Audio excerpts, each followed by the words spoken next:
Hello, I'm Marc Sumner, host of the Channel Chat podcast show, and today I have the pleasure of Grahame Smee, the CEO of Future Channel, into the studio. How are we doing, Grahame? Doing great. Thanks for inviting me in. Thanks for coming in, Grahame. Now, normally I look through someone's LinkedIn profile, Grahame, and you're not going to like this because I looked in your profile, and I don't know if you're aware of this, but it's 30 years ago last month that you started in IT distribution. So take me right back to that, because that's a long time. It's a long time ago. Yeah, it is a long time ago, and thanks for reminding me how long it's been. I appreciate that. Prior to distribution, I worked in, I guess, single vendor companies, and it was great. Got a great grounding, technical grounding mostly, and then moved into sales. And I was intrigued by distribution because rather than having one thing to sell, you've got multiple things to sell. And if you're really clever, you can kind of sell two of these things together. And what drew me to distribution was, I wanted to know more about the channel, because I kind of dabbled with the channel a little bit, but I really wanted to get in amongst it, if you like. And in distribution, you can do that. You've got more than one thing to sell. You sell integration, you sell services, all those kind of things. And you can't do that in a single vendor role. So that's what drew me in. And I've been in ever since. Do you think it's a great grounding for someone who wants to get into the industry to start in distribution because of that? You know, you're dealing with lots of products and lots of vendors. Do you think it's the place to start? I would highly recommend it for the reasons you've just explained. You can get in, you can learn, a little bit about a lot of things, which sometimes is a good thing. That may lead you to specialise later. And if I go back to some of the great people that I've worked with and have worked for me over the years, a lot of them have come in junior level sales or telesales, whatever you want to call it, and they've progressed up, and then they've either chosen to go off into vendor land, or they've stayed in distribution and risen up the ranks. But I think it's a brilliant grounding, and I think it's a way, as I say, to learn a lot of things about a lot of things, and then you might pick your niche, or you may not. But it's a brilliant place to start, and it's fun, right? Distribution and the channel as a whole is full of some really clever people, some really interesting people, some really imaginative people, and you get immersed in it. You work in the channel, you know what it's like, and you really do then just get a brilliant understanding of how this ecosystem works. And then, as I say, you may want to pick a different route, but it's great, absolutely fantastic.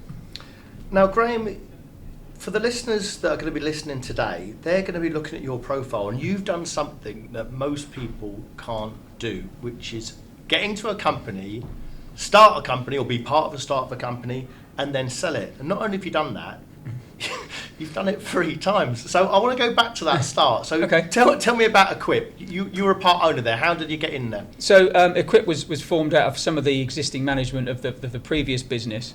And it's, with all these things, it's about opportunity. And I don't think, certainly from my perspective, you don't really start out looking 5 or 6 years down the road and thinking, then we'll sell. I don't think you do that. I think what you do is you say, okay, I think if we have a good set of products, a good message, some great people, we can build a successful business.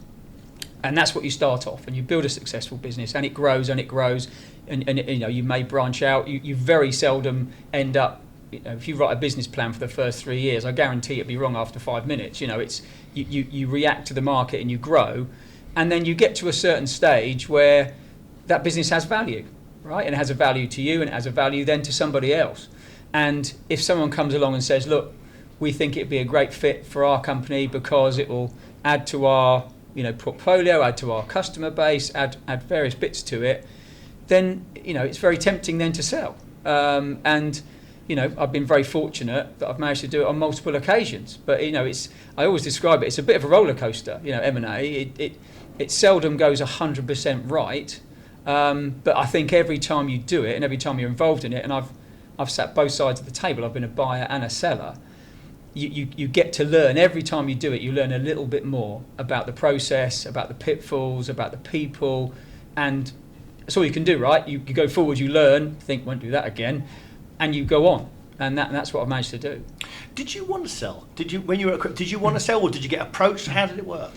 At Equip, we had a great brand. We had some great people, some great products. We had some great people in that business.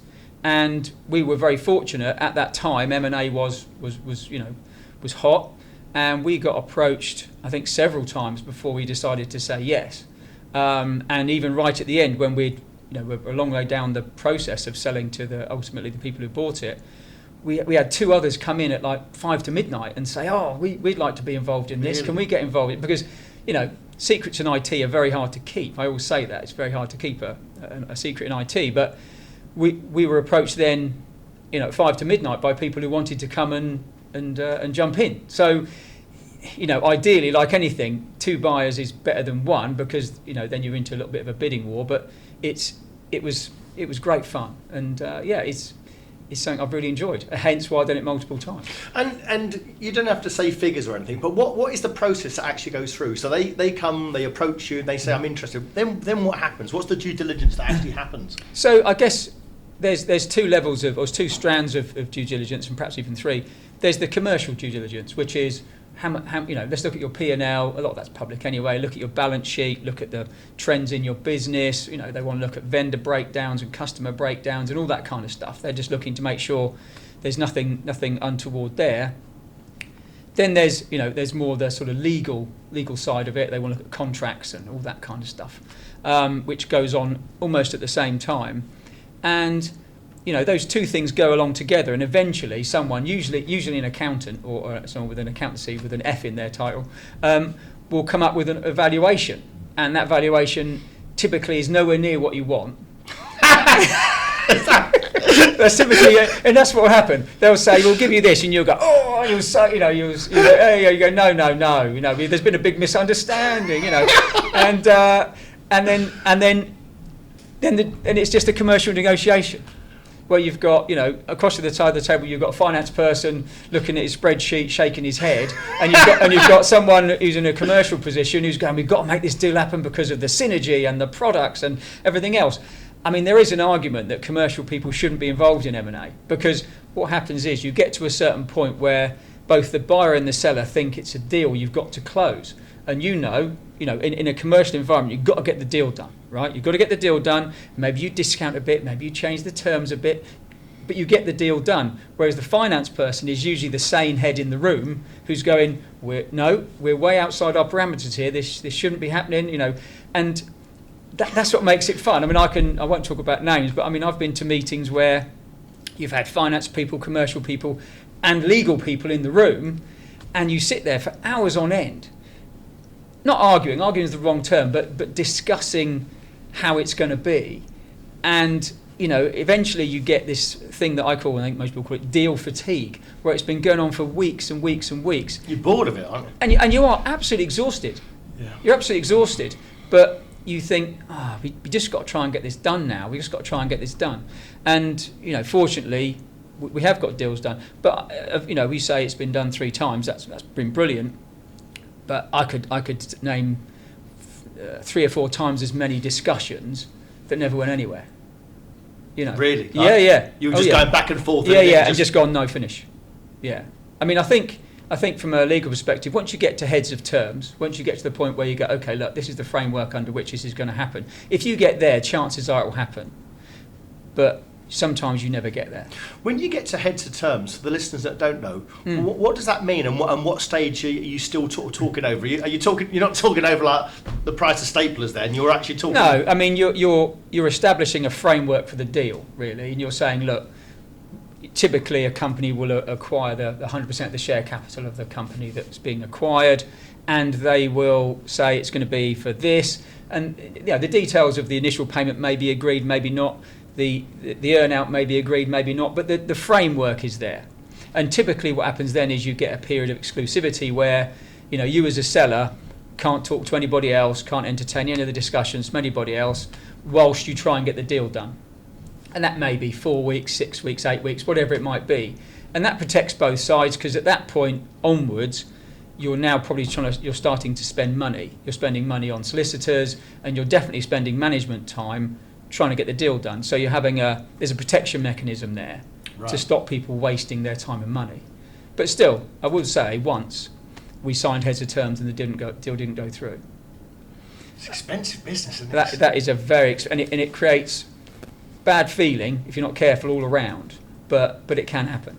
So for the listeners out there, if they got approached for their business, what would you say is a sort of typical time frame of getting approached and it actually closing?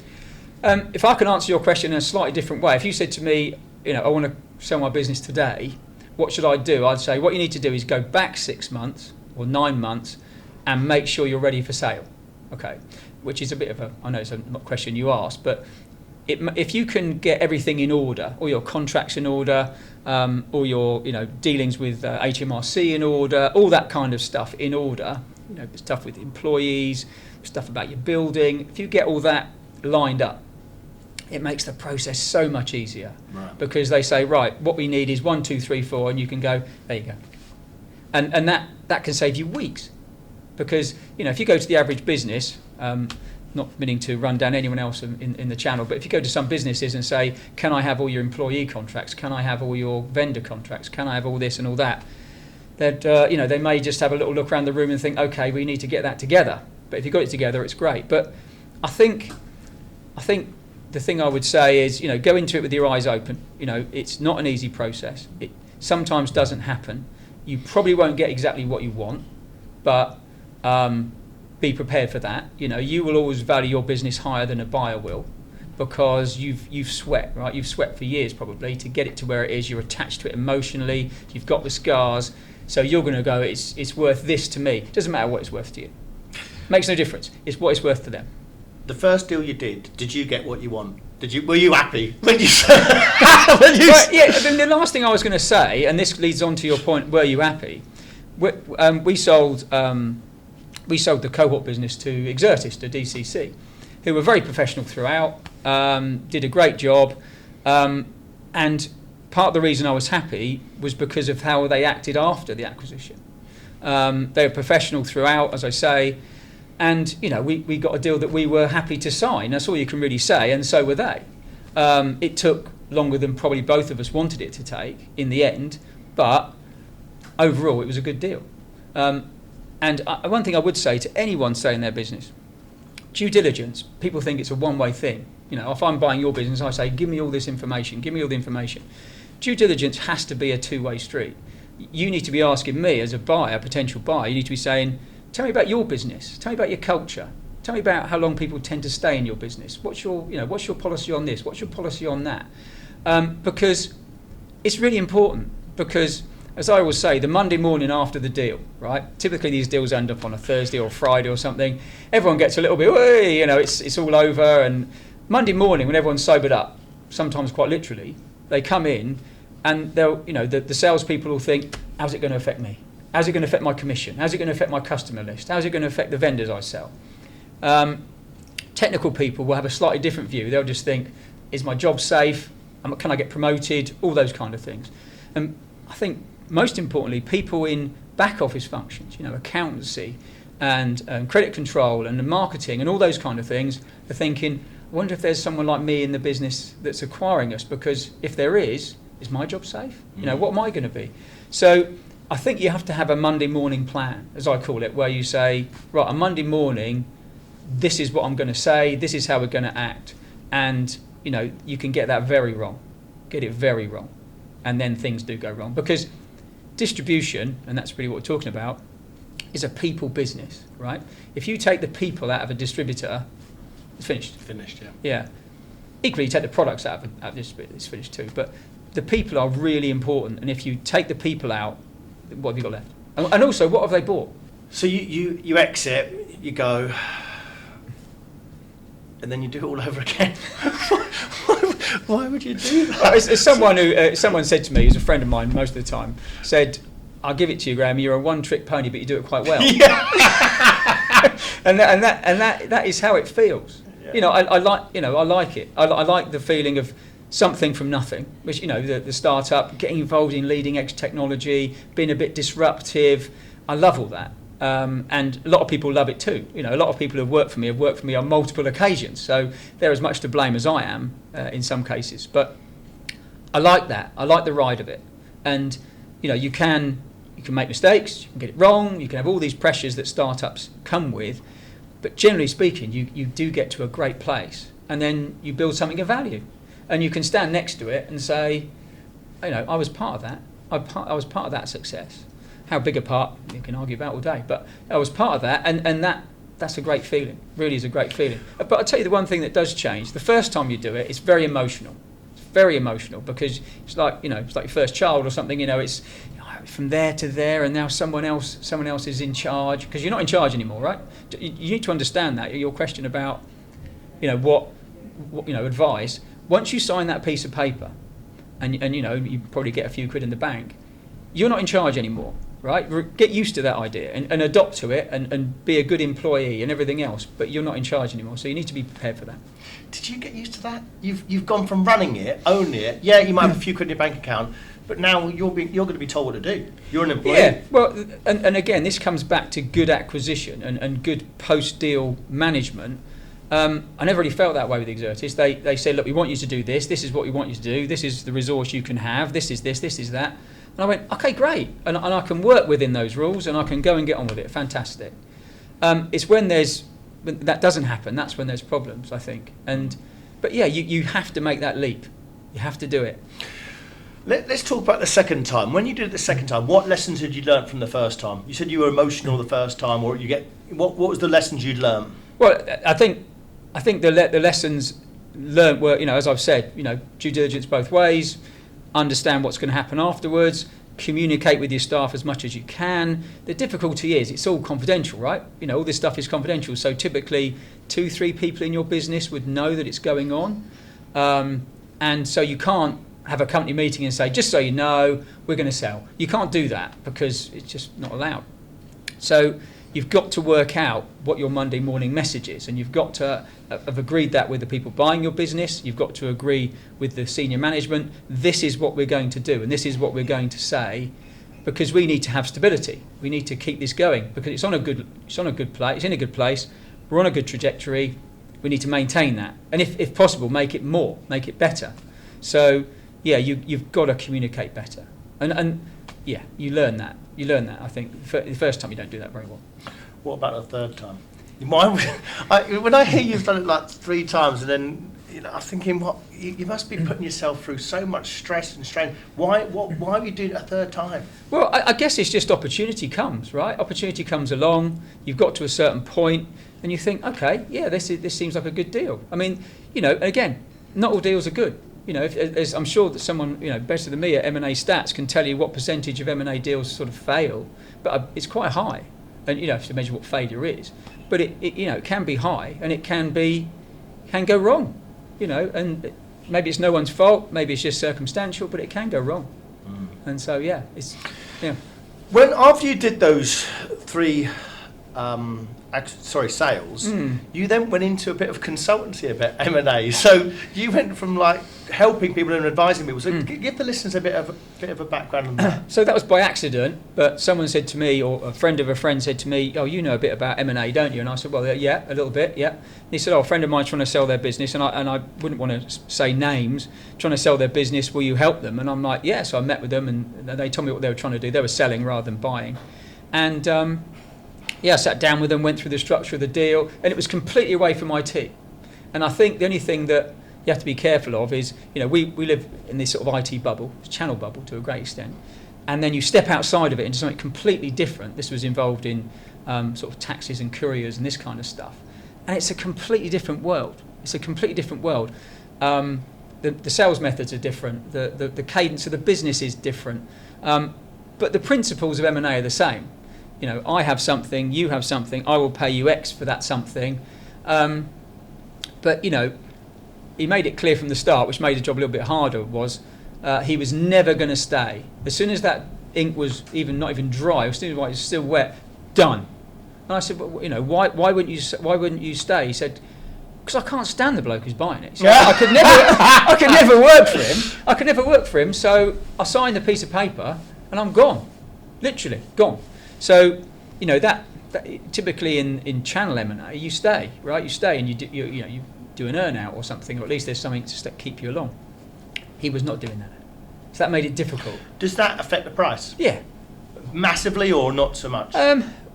If you're selling, no. if you're buying, absolutely, yeah. Absolutely. But the truth is in the middle. So yes, it does, and you have to accept that. You have to accept that's how it is.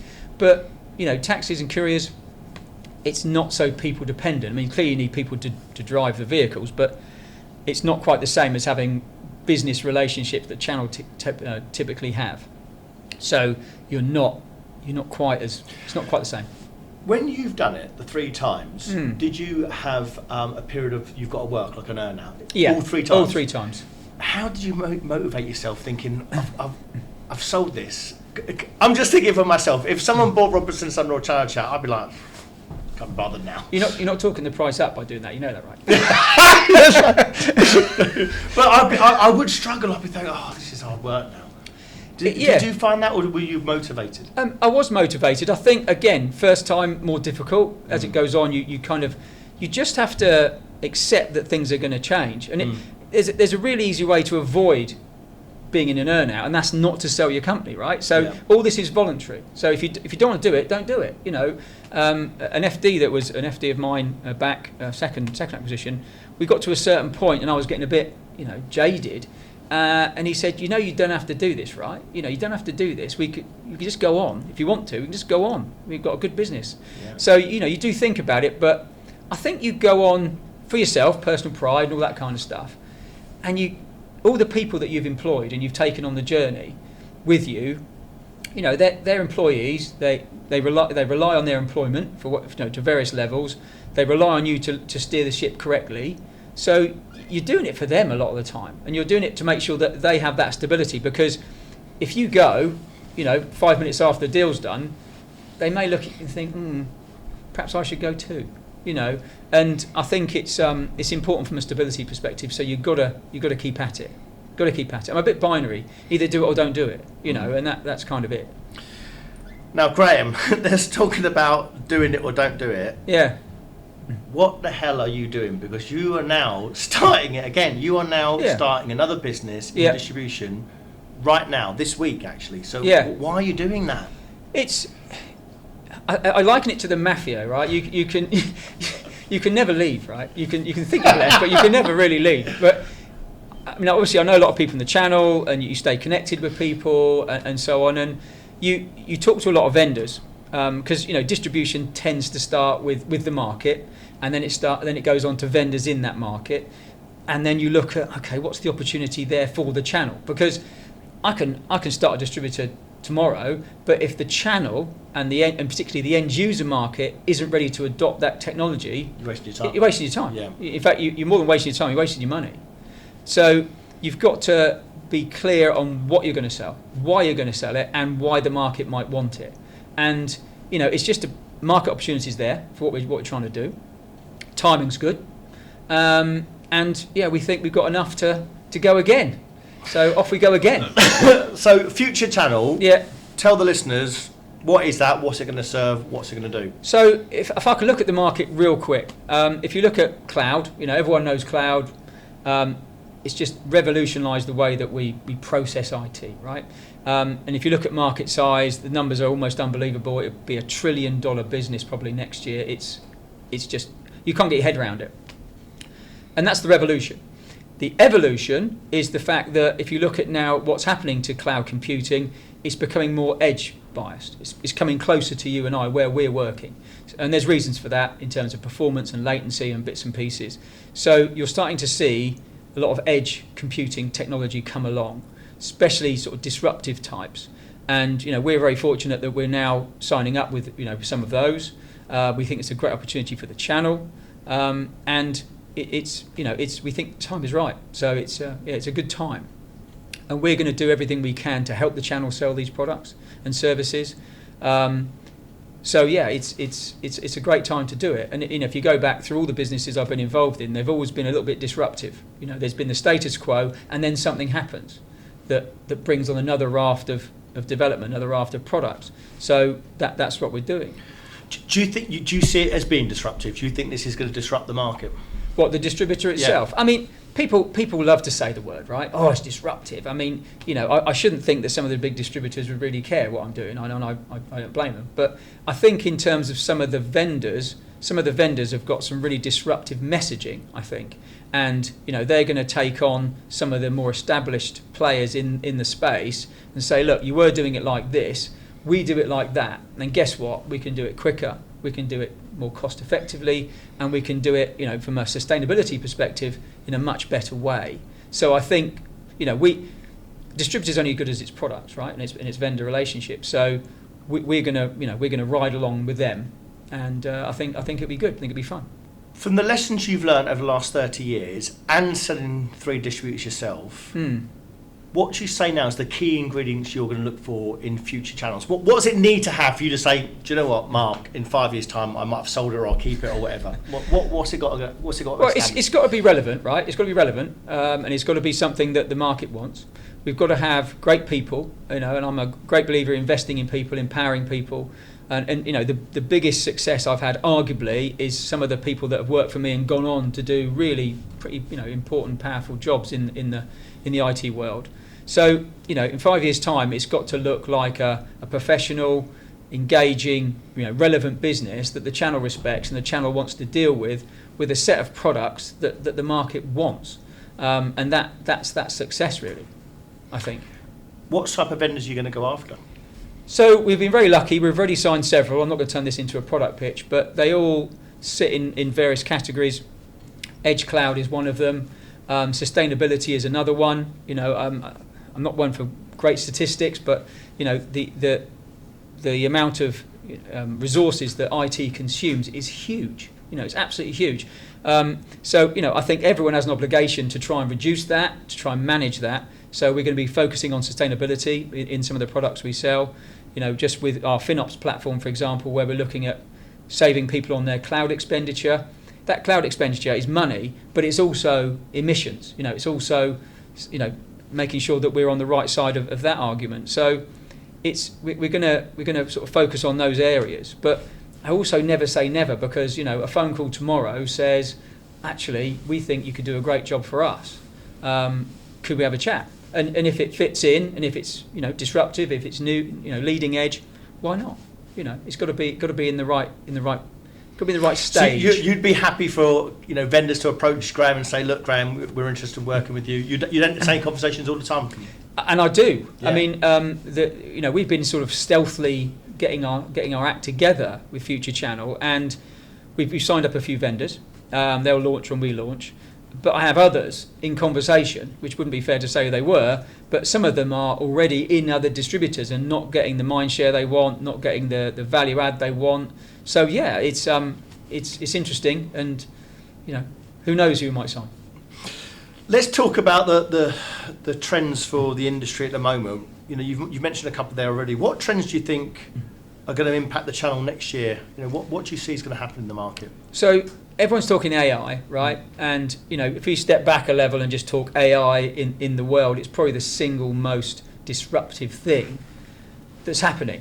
And people saying, I'm not sure how it'll affect, too late. It's already affecting what we do. If you search now with any of the big search engines, AI is giving you a hand, right? And if you look down the leading IT security companies, the big ones, I'm talking Darktrace and Sentinel-1 and all these guys that do great work, it's driven by AI engines, right? So that's already happened, but it'll get more and more and more and more. And if you take our FinOps platform as an example, that analyses cloud spend, but now we're going to have an AI engine which is going to do a lot of the analysis for us, right? Now we've got to teach it, that's fine, but once it's taught, that can analyse your cloud spend much quicker than I can, much quicker than probably you can, and it will do it morning, noon and night time, without a day sick, without any issues. And so AI is going to be everywhere, and whether you find that interesting, scary, whatever it might be, sorry, but I'm afraid that's already happening. It's happening. Yeah. You mentioned sustainability. What role do you think sustainability and green technology will play in the future of distribution, which you've been in for 30 years? I think it will. I think, as I say, everyone has a responsibility to think about that in what they're doing. And, if you look at AWS as an example, they're making big strides to try and cut their carbon emissions, which is a big job when you're approaching a $1 trillion spend company. But they're doing that, and I think every distributor, every channel company, everybody has that obligation. ICT as a whole, in terms of electricity, consumption, is the third biggest consumer after the USA and China. You know, and if you look at it that way, you go, blimey, that's a lot. So I think the channel has a big role to play, and I think everybody should be talking about it, and everyone should be thinking about it. If you look at one of the technologies we're going to be working with, it's all about repurposing servers and repurposing equipment, because I would argue that the greenest IT thing you buy is the thing you don't buy, because you're repurposing something else, and that is really important. And there's lots of other things you can do along the way, but I think fundamentally it should be front and centre to everything you do, and that's what we're going to be trying to do with Future Channel. And the last question for you, Grahame, and this doesn't have to be a vendor that you're going to sign or you're going to deal with, but who do you feel in 2025, apart from Future Channel, obviously your company, which is going to be hopefully do good things, what's the one to watch? Who's the one to watch? Which reseller, distributor or vendor is going to do good things in 2025? So distributor, I'm going to have to say us, but distribution, it moves and it moves all the time. I almost couldn't believe the fact that Exertis is going to sell off their IT division or divisions. I mean, I would never have saw that coming. No. But that's just to show that M&A and all that stuff moves. So we're interested to see what they do there. It's interesting that they've kind of moved away from their sort of standard hardware PC type business and are now going more onto the value side. So that I'm going to be very interested to see what happens there. From a vendor perspective, you can pick all manner. I mean, I think what I always do is I look at who's got the best funding, who's had the most recent funding, and you've got companies like CoreWeave, which is a really interesting sort of AI, cloud AI vendor, come out of stealth, 23 billion of funding, and you think, oh my God, never heard of them, and here they come, and here they come. Eon's another one, cloud, a very intelligent cloud backup and restore company, again in stealth, massive amount of funding, here they come. So there's going to be a few that are going to come along and really shake up the market, because with that amount of funding, all of them have got one thing in common: they're all AI driven, right? And anything, if you look down the top investments from a VC perspective or a private equity perspective, 9 out of 10 are AI driven companies. And I think, without naming a particular reseller, because I wouldn't want to do that, but you've got to look at where they're going, what their plan is, and if they're embracing AI, if they're embracing disruptive technology, that's the ones I think that will, early adopters always are rewarded. If you early adopt well, you're always rewarded in the end. The trick is to kiss the right frog, because to use a very bad analogy, but if you can kiss a lot of frogs that are frogs. But if you can pick your technology well and early adopt, then you're in good shape. You're in good shape. Grahame, you've been a great guest. Thanks very much for your time. All right, pleasure. Thank you.